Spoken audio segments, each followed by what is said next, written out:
Hey everyone, and welcome back to Book Peer. I'm Paul, and I'm really excited about the book we're going to be talking about today. Oh, yeah. Rich Dad, Poor Dad.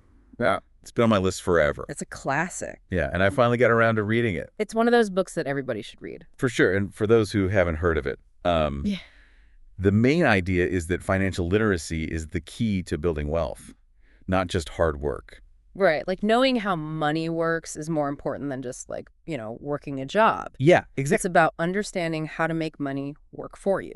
And the author, Robert Kiyosaki, uses this really cool concept of two dads to explain this idea. The rich dad and the poor dad. Yeah, and it's not really about them actually being rich or poor. It's more about their mindsets. Exactly. So like the poor dad is kind of the typical 9-to-5 mindset. Go to school, get good grades, get a safe and secure job. The past we've all heard, but it. it doesn't always lead to financial freedom. Right. You can be working really hard, but if you don't have the right financial knowledge, you can still struggle. So where does Rich Dad come in? Well, Rich Dad is all about entrepreneurship, investing, and making your money work for you. Okay, I'm really intrigued. So how does he explain how to do that? He lays out 6 key lessons. And by the way, if you're enjoying this so far, don't forget to like this episode and subscribe to our channel, Book Peer. Yeah, we appreciate that. So what's lesson number 1? The rich don't work for money. Wait, what? How is that even possible? That sounds crazy, right? Yeah, we all need to work to earn a living. That's what we've always been told, but Rich Dad says the key is to create passive income streams. Passive income. Okay. Where your money is making money for you, even when you're not actively working. Can you give an example? Sure, think of it like owning a vending machine. Okay. You stock it with snacks, people put money in, and you collect the profits. Even while you're sleeping. Exactly. The vending machine is an asset. It's working for you 24/7. So it's about shifting from earning to owning. Owning assets that generate income. I like the sound of that. So that's lesson 1.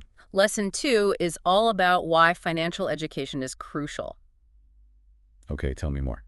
You see, Rich Dad believes that schools don't really teach us how to manage money. Yeah, I wish I had learned more about investing and budgeting back then. Me too. We learn history, math, science, but rarely about personal finance. Right, it's like they're setting us up to struggle. In a way, yeah. It's not about just being rich. It's about being financially literate. Knowing how to manage your money no matter how much you have. Exactly. It's about taking control of your financial future. Okay, I'm ready for lesson number 3. Hit me. It's mind your own business. What does that mean in the context of personal finance? It's about building your own asset column. As opposed to? Just focusing on your job or your paycheck? So side hustles, investing, becoming an entrepreneur. Exactly. Building wealth outside of your 9-to-5. And he talks about the difference between assets and liabilities. Right. Yeah, that's a key concept. Break that down for me. What's the distinction? An asset puts money in your pocket. Okay. A liability takes money out of your pocket. Got it. Like a house could be a liability if you're just constantly paying for it without generating any income from it. Exactly. It's all about cash flow. If it's costing you money, it's a liability. If it's generating money, it's an asset. You got it. And if you're loving this deep dive into Rich Dad, Poor Dad, make sure you hit that like button and subscribe to Book Peer. For more great book chats. All right, lesson number 4. What's next? The history of taxes and the power of corporations. Ooh, sounds a bit intense, but I'm listening. It's not as dry as it sounds, I promise. Okay, good. The point is that the tax system often favors corporations. In what way? They have ways to legally reduce their tax burden that individuals don't. So is he saying we should all start corporations? Not necessarily. It's more about understanding how the system works. So we can use it to our advantage. Exactly. It's about being financially intelligent. Okay, so that's lesson 4. On to lesson 5. What is it? The rich invent money. Invent money. Now that sounds fascinating. Of course, it's not about literally printing money. Right, but what does it mean? It's about seeing opportunities that others miss. Okay. And being creative in how you make money. So it's about finding solutions to problems that people will pay for. Exactly. Developing your financial IQ to spot those golden opportunities. Like those entrepreneurs who come up with a brilliant idea that solves a problem no one else was tackling. Yes. It's about thinking outside the box and being proactive. I love that. So lesson 5 is about innovation and creativity in the financial world. Exactly. Now, before we move on to lesson 6, if you have any thoughts about these first 5, feel free to leave a comment below. We love hearing from you. Absolutely. Okay, what's the final lesson from Rich Dad? Lesson 6 is work to learn, don't work for money. That's an interesting concept.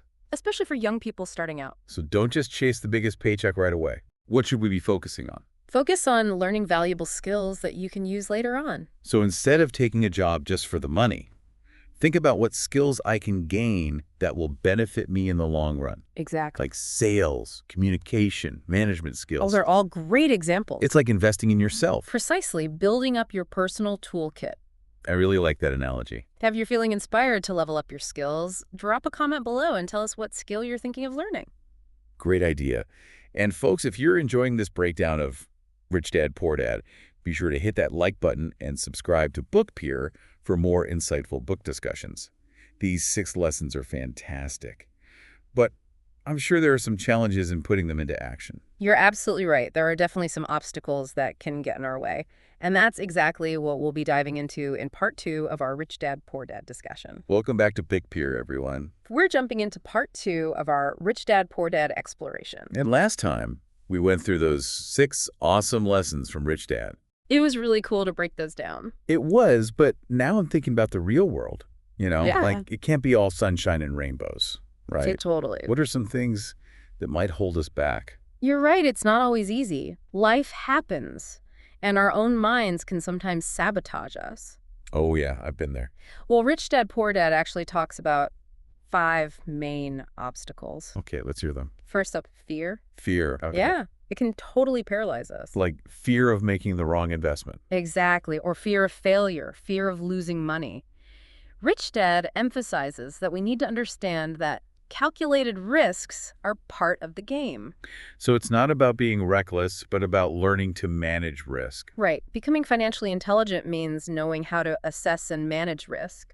Makes sense. What's the next obstacle? Cynicism. Cynicism. Uh-oh. That voice that says it can't be done. Or that the system is rigged. Exactly. And those voices, whether they're our own or from people around us, can be so draining. They can really bring you down. They can... So it's important to surround yourself with positive people. Absolutely. Find your cheerleaders. The ones who believe in you and your goals. Exactly.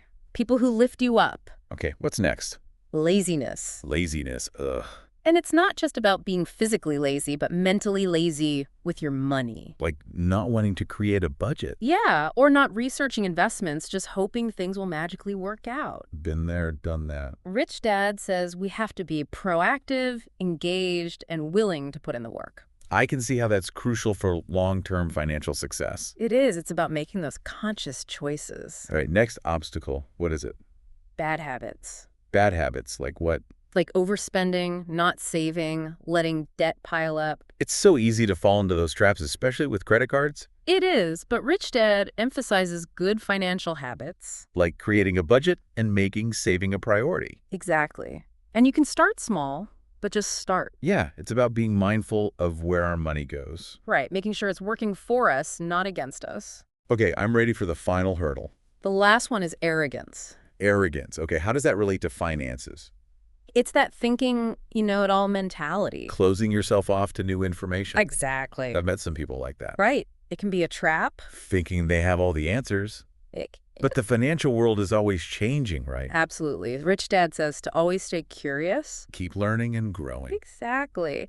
So we've talked about these 5 obstacles. Fear, cynicism, laziness, bad habits, and arrogance. Right. How do they connect back to those 6 lessons from Rich Dad? Great question. It's all connected. I can see that. Like fear can stop us from taking risks and building assets. Yeah, and cynicism might prevent us from seeing those golden opportunities. And laziness, well, that can hurt us in every area.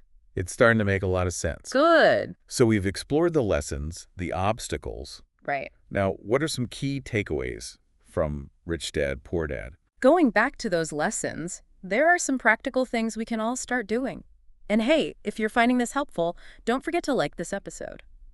And subscribe to Book Peer for more awesome book discussions. We're here to help you level up your knowledge. Okay, so what's the first thing listeners can do?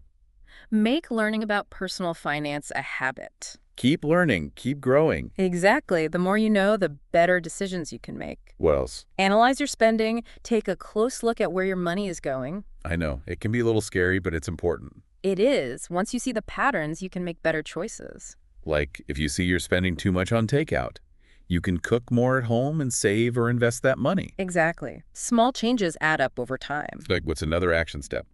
Think about a skill you can learn that would increase your value.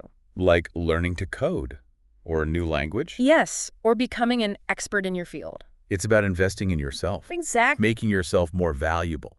And if you're enjoying this breakdown, let us know in the comments what skill you're thinking of learning. Great idea. And before we wrap up part 2, I want to touch on something Rich Dad talks about a lot, financial IQ. Oh yeah, it's like a muscle. You got to work it. So how do we build our financial IQ? Well, Rich Dad breaks it down into 5 areas. 5 areas. Okay, lay them on me. First, financial literacy, understanding financial statements. Like knowing how to read a balance sheet. Exactly. Then investing strategies, knowing how to make your money grow. So understanding stocks, bonds, real estate. You got it then, understanding markets like economic trends and cycles. So paying attention to interest rates and inflation. Right. Then there's the law, understanding tax and legal structures. So knowing a bit about tax laws and how to structure your business. Exactly. And finally, the most important, continuous learning. Always be learning. Always. The financial world is constantly changing, so stay curious. So it's a journey, not a destination. I'm really starting to get it. Rich Dad, Poor Dad provides a great roadmap It does. to help us create a life where we're not constantly trading our time for money. And in part 3, we'll explore what that life can actually look like. Welcome back to Book Peer, everyone. It's time for the final part of our Rich Dad, Poor Dad deep dive. We've covered so much. Yeah, from the 6 lessons to the obstacles, it's been quite a journey. It really has, and I feel like my whole perspective on money has shifted. That's awesome to hear, Paul. It is, but now I'm thinking about the next steps, Yeah. Like, how do we actually put all this into practice? Well, one of the most important things is to make learning about personal finance a habit. Keep reading those books, listening to podcasts like ours. Exactly. The more you know, the more confident you'll become. What else can our listeners do to really take control of their finances? Take a close look at your spending habits. Where is your money going each month? I know a lot of people avoid doing that. It can be scary, but it's so important. It is. It's like facing your fears, right? Yeah, once you see where your money's going, you can make better choices. Right. Like if you see you're spending a ton on coffee every day, maybe cut back a little and invest that money instead. Exactly. Those small changes can make a big difference over time. What else? Any other tips? Think about a skill you could learn that would make you more valuable in the marketplace. Like learning to code or becoming a public speaking pro. Those are great examples. Yeah. Or anything that would make you stand out and increase your earning potential. Precisely. It's about investing in yourself. I love these action steps. It's all about taking that knowledge and actually doing something with it. It is. And remember, it's a journey, not a destination. Don't get discouraged if you hit a bump in the road. Exactly. Just keep learning and growing. Now, as we wrap up this episode, I want to leave our listeners with a thought-provoking question. Okay. Imagine you've successfully implemented these Rich Dad principles. Okay. Your money's working for you. You're not trading your time for money anymore. Yeah. What does your life look like? That's such a great question, Paul. It really makes you think. It does, right? Like, what are you doing with your time? What are your passions? Exactly, because financial freedom is about more than just money. It is. It's about having the time and resources to do what you love. And to live a life you're passionate about. Exactly. That's the ultimate goal. Well, we want to thank all of you for joining us on this exploration of Rich Dad, Poor Dad. We hope you found it helpful. And we'd love to hear from you. Leave a comment below sharing your biggest takeaway from the book. And what financial step you'll take next. We're excited to see you all put these ideas into action. And don't forget to like this episode and subscribe to Book Peer for more awesome book discussions. Until next time, happy reading and happy investing, everyone. See ya.